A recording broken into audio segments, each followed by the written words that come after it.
Principalment que el tren anava molt buit. Després, pors, no? Que veus a la gent amb mascareta,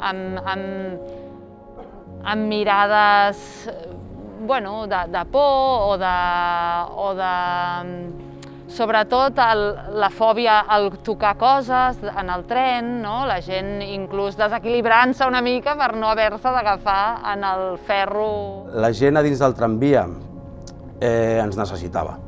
Necessitava perquè hi havia molta gent que no feia cas dels advertiments, de la mascareta i tot això.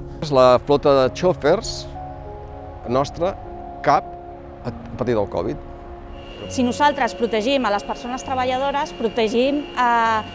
reduirem aquest contagi cap als usuaris. La sensació de tornar a utilitzar transport públic va ser molt diferent a la normal d'abans de la pandèmia, ja que tothom començava a portar mascaretes, hi havia gel de cop al bus quan mai hi havia hagut.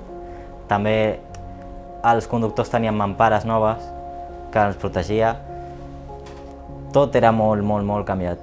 Los vehículos se desinfectan diariamente y se ventilan todo el rato durante el servicio. Además que los sistemas de aire acondicionado tienen unos filtros que ayudan a mantener el aire renovado. Els diria que el transport públic no és que sigui més segur o menys segur que abans, és exactament el mateix. Jo crec que la seguretat depèn de la mateixa persona. Si tots ens protegim i tots sabem el que hem de fer i les prevencions que hem de dur a terme, doncs està tot controlat i ja està. Al juny, la Fundació de TMB, que és tot el grup del voluntariat i fundació, van rebre una sol·licitud d'emergències mèdiques de Catalunya, es va fer un dispositiu i es van crear unes llançadores per la Covid. Hem après moltes coses, hem après a fer les coses millor i ho hem d'aprofitar.